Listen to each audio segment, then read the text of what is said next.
Olá, boa noite para você. O NE2 de hoje começa falando sobre conjuntivite, uma inflamação que atinge os olhos. Na Fundação Altino Ventura, no Recife, nos últimos 3 meses, foi registrado um aumento de 351% dos casos dessa doença em relação ao mesmo período do ano passado. A Fundação Altino Ventura é a única emergência de olhos pública do Nordeste. A quantidade de pacientes diagnosticados com conjuntivite mais que triplicou nos últimos 3 meses. Chegou a 351% em relação ao ano passado. Em 2017 foram 2.629 casos e agora, em 2018, são 11.868.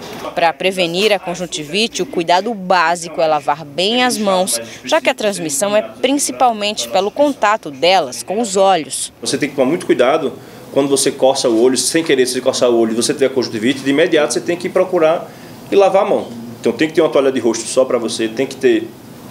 Você evitar usar esses objetos em comum e estar sempre de mão limpa.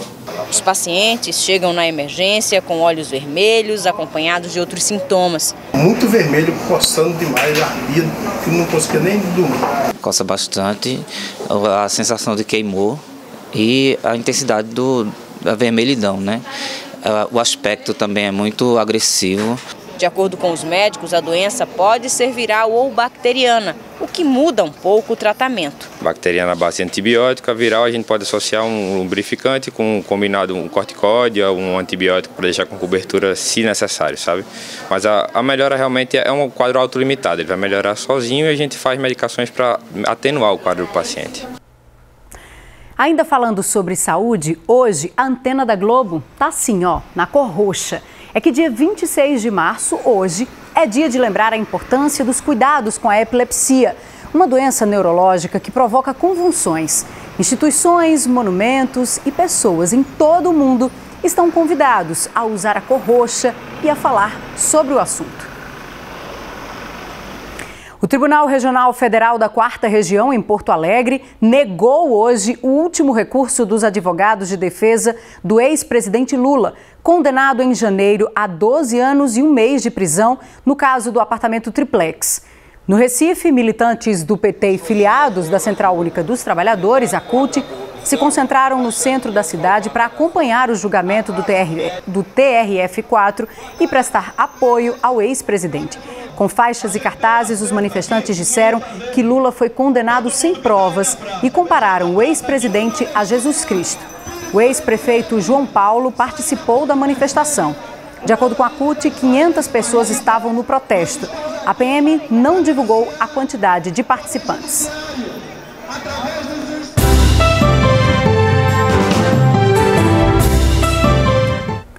Fim de semana com chuva em algumas cidades do estado. A segunda amanheceu também com chuva na região metropolitana. Será que ainda pode chover nas próximas horas? Nós vamos saber com a ajuda da previsão do clima-tempo e a gente começa mostrando aqui as imagens de satélite que dão ideia para a gente de onde estão as nuvens de chuva. Dá só uma olhada, estão em toda a região nordeste, estão passando aqui por Pernambuco, especialmente pelo Sertão e pelo Agreste também. A gente vai às temperaturas para saber como é que elas ficam e a gente destaca logo as mínimas. Dá só uma olhada mínima prevista para amanhã em Garanhuns. Deixa a gente destacar aqui para você ver, 20 graus é a previsão de temperatura mínima por lá e aí tem chance de chuva sim, 90% de chance de chuva, mas chuva fraca, viu?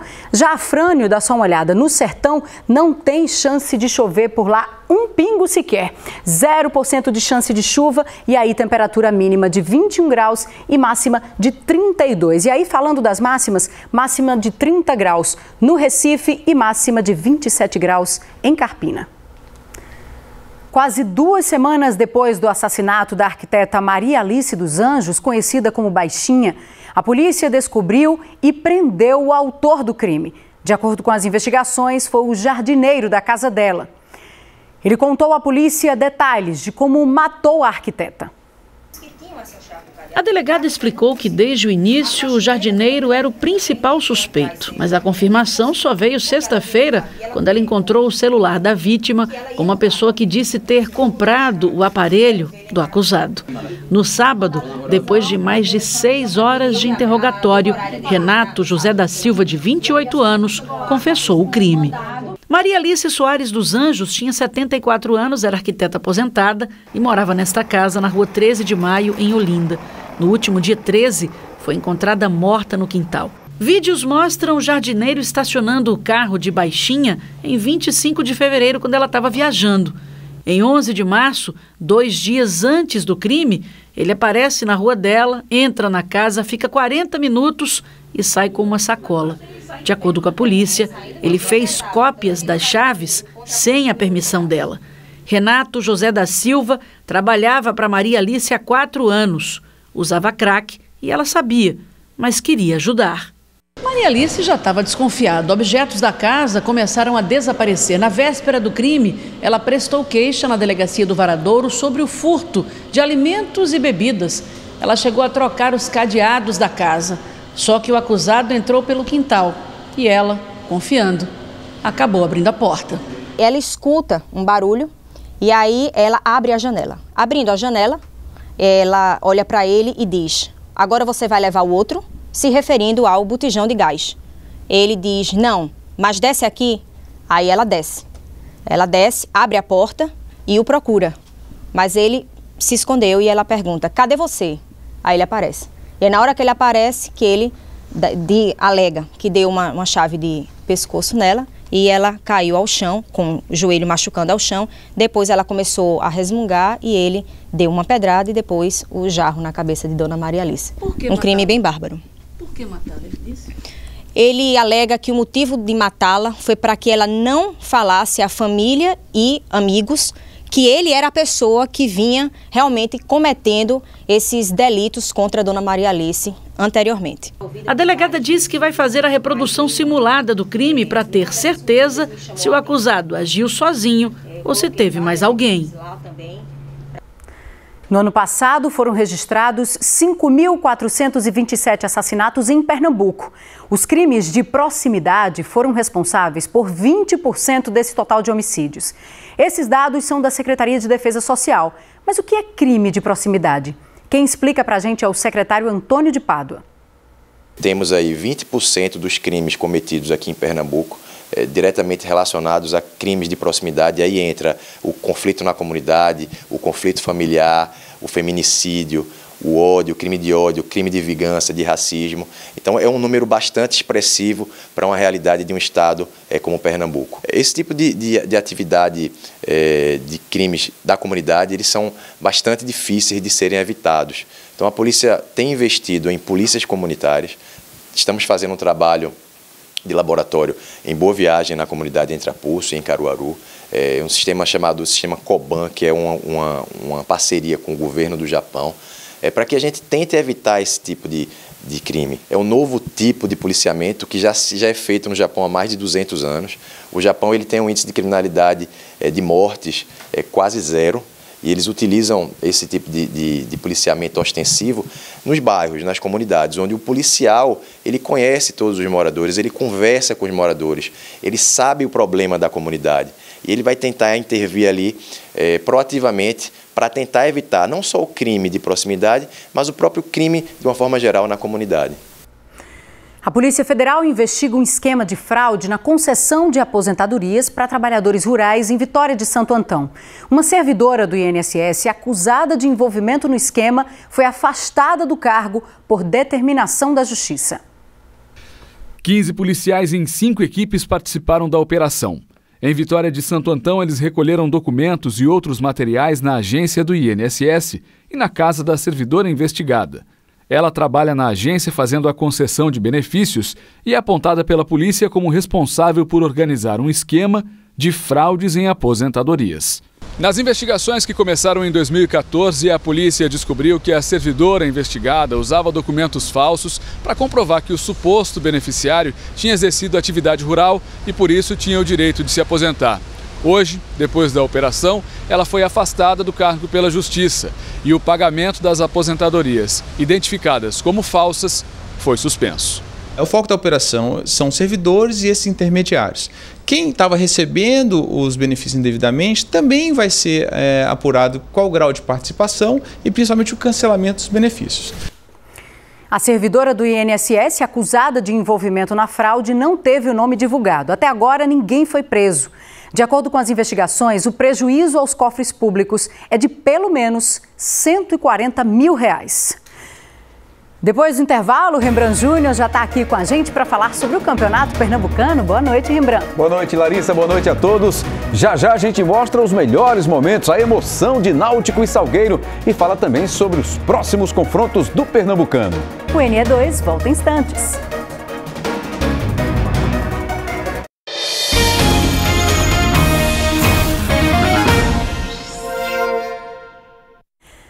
Termina amanhã o prazo para que eleitores de 20 municípios aqui do estado façam o cadastramento biométrico, aquele que identifica o eleitor pelas digitais. No Cabo de Santo Agostinho, muita gente compareceu hoje à Justiça Eleitoral. 34 mil eleitores do município ainda não fizeram o cadastramento. A fila ocupava toda a calçada do prédio da Justiça Eleitoral do Cabo de Santo Agostinho. Penúltimo dia para fazer o cadastramento biométrico.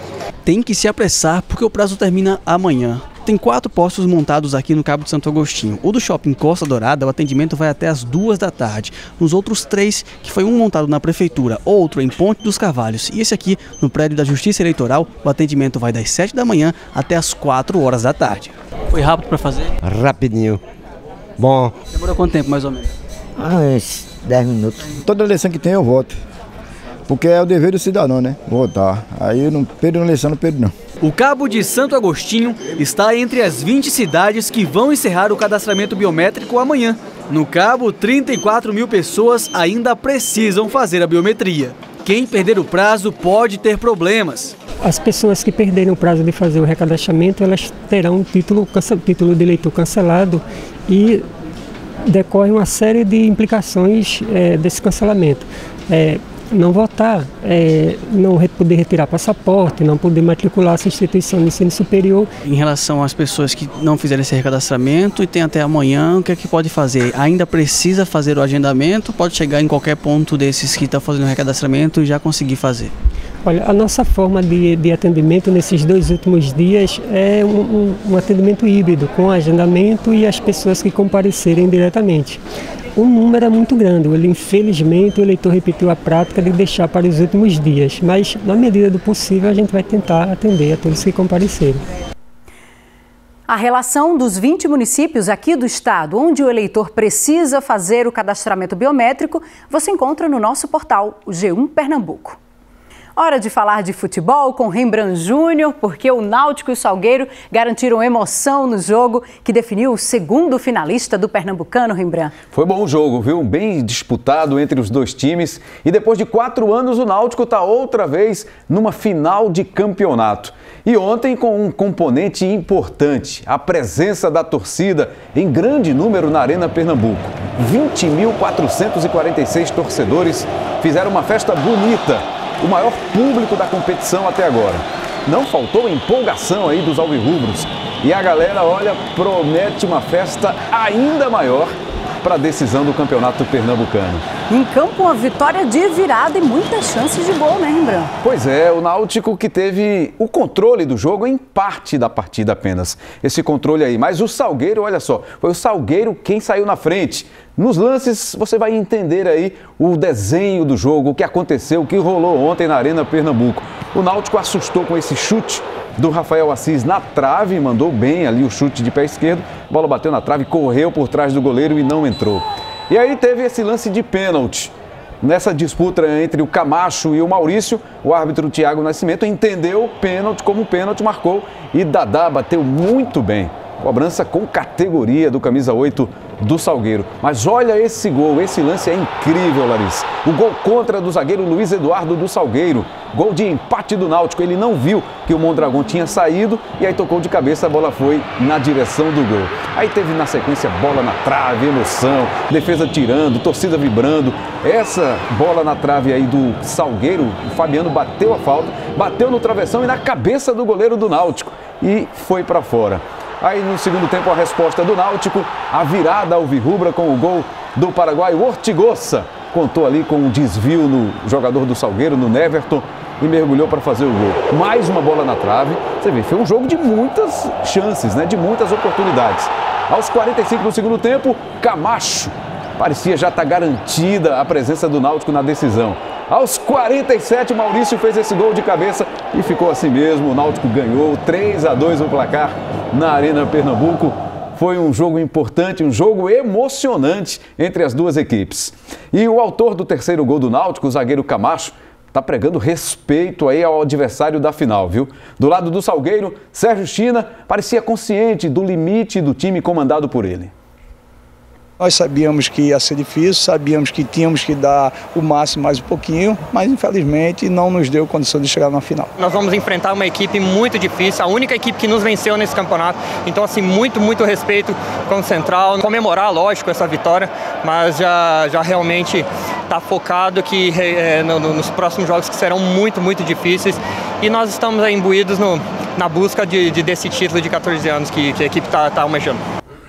Isso tem motivado, né, o torcedor do Náutico. O último título foi em 2004, o Náutico chegou à final pela última vez em 2014, então são ingredientes importantes aí para essa decisão entre Náutico e Central. E o Central, que vai completar 100 anos no próximo ano, em 2019, nunca conquistou o título estadual, vai brigar por isso agora contra o Náutico, vai ter essa primeira oportunidade, é uma decisão inédita. Agora, claro que todas as atenções estão voltadas para essas finais. Central e Náutico numa decisão inédita e o primeiro jogo já está marcado. A gente mostra para você aqui, olha só, as finais do Pernambucano. O primeiro jogo no Lacerdão, em Caruaru, dia 1º de abril, Central e Náutico, e o jogo da volta no dia 8 na Arena Pernambuco, 8 de abril. Essa vai ser a data final do Campeonato Pernambucano de 2018.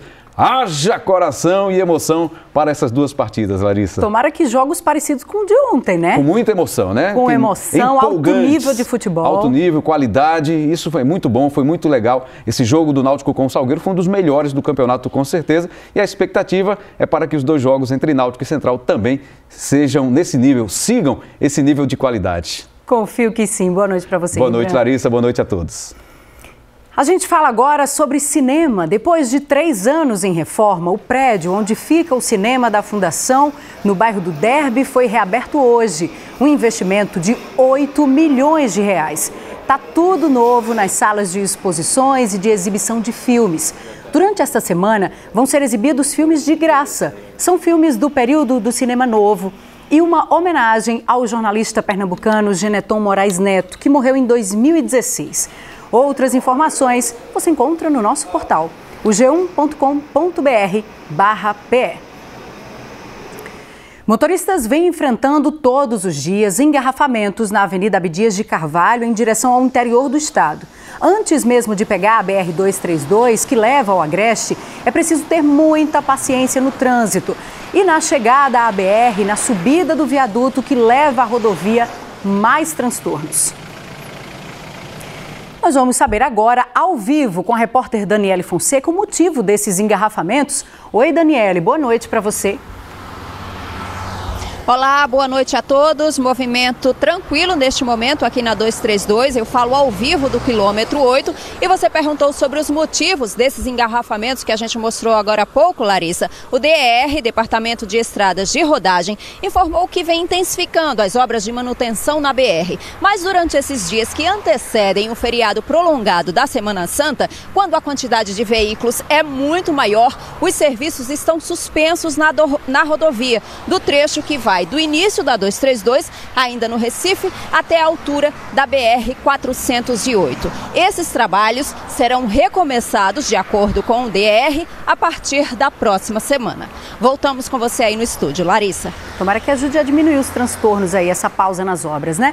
E começa hoje no Recife a programação de apresentações religiosas da Semana Santa. Neste momento está acontecendo uma encenação especial da Via Sacra na Igreja de Santa Cruz, no bairro da Boa Vista, no Recife. É o 4º ano do espetáculo Alto da Via Dolorosa, que junta teatro e música em cena. Quem está lá é o repórter Antônio Coelho, com quem a gente vai começar a conversar agora. Antônio, qual é a novidade deste ano? Boa noite para você. Oi, Larissa, muito boa noite a todos. Olha, vou tentar falar bem baixinho para a gente não atrapalhar o público aqui que já está assistindo. A novidade é a tradução em Libras. O público que tem dificuldades para ouvir, né, os surdos, conseguem acompanhar através do trabalho de um tradutor que está tendo aqui. E aí é um espetáculo bem interativo. Os atores circulam aqui por toda a igreja. Nesse momento a gente está vendo aí a cena de Jesus Cristo já saindo da cruz, Jesus Cristo que foi crucificado agora há pouco. Nesse Calvário é um espetáculo que encena a paixão de Cristo, que conta as 15 estações da Via Crucis. E além daqui, da igreja de Santa Cruz, tem a apresentação também quinta-feira no Morro da Conceição. Vamos acompanhar. E teve essa sorte. Carregará a cruz de má vontade, mas a cruz lhe vai pagar o que agora lhe dá. Ele se torna o amigo do Salvador. Ele se torna o amigo do Salvador. E ele representa todos os homens. E o Salvador o salvará. E o Salvador o salvará. Apesar da sua má vontade. Apesar da nossa má vontade. Vamos, um passo! Amanhã a apresentação também de graça na Igreja do Carmo, em Olinda. Larissa. E com essas imagens dessa apresentação, a gente encerra esta edição de hoje do NE2. Para você, uma boa noite. A gente se encontra amanhã. Um amigo lhe resta. Mas não sou eu. Esse não é nenhuma ajuda lhe presta.